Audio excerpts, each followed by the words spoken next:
आज विज्ञान ने भी नक्षत्रों की खोज कर ली। जो लाखों सालों से हमारे ज्योतिष शास्त्र में 27 नक्षत्रों की चर्चा है, तारों का समूह नक्षत्र कहलाता है, विशेष आकृति बन जाती है। यदि हर तारे को, एक समूह को आपस में सब बिंदुओं को जोड़ा जाए तो एक आकृति बनती है।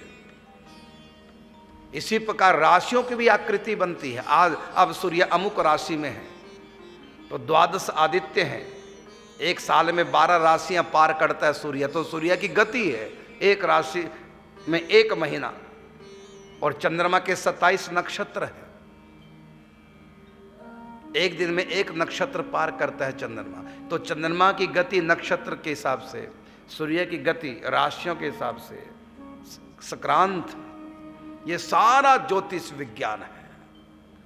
उस समय कोई टेलीस्कोप नहीं था, कोई वैज्ञानिक नहीं थे, तब भी हमारे पास ब्रह्मांड की पूरी जानकारी हमारे ग्रंथों में।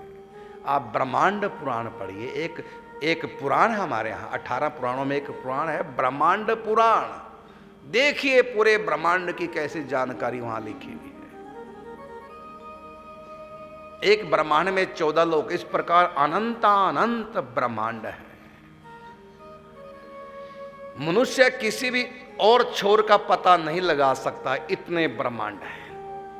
यद्यपि संख्या में नियत हैं, लेकिन वो संख्या इतनी बड़ी है ब्रह्मांडों की कि मनुष्य की गणना में आ ही नहीं सकती। तो मनुष्य की दृष्टि में कह दिया गया ब्रह्मांड कितने, तो अनंत कोटि ब्रह्मांड।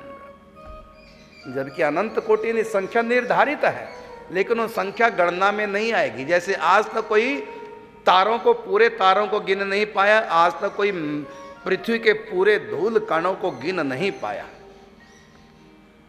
ऐसा नहीं कि अनंत गिनती है धूल कणों की, संपूर्ण पृथ्वी के संपूर्ण धूल कणों की गिनती अनंत नहीं है, एक संख्या निर्धारित है, लेकिन मनुष्य गणना नहीं कर सकता और ना समझाने पे समझ सकता उस गणना को, जितनी संख्या धूल कणों की है। इसलिए मनुष्य की दृष्टि को लेकर के कह दिया अनंत कण हैं, अनंत ब्रह्मांड हैं। अनंत, हर ब्रह्मांड में अलग अलग ब्रह्मा विष्णु महेश तो कितने, तो अनंत हैं। हरि अनंत, हरि कथा अनंता, बहुविधि कहाँ ही सुनहि सब संत।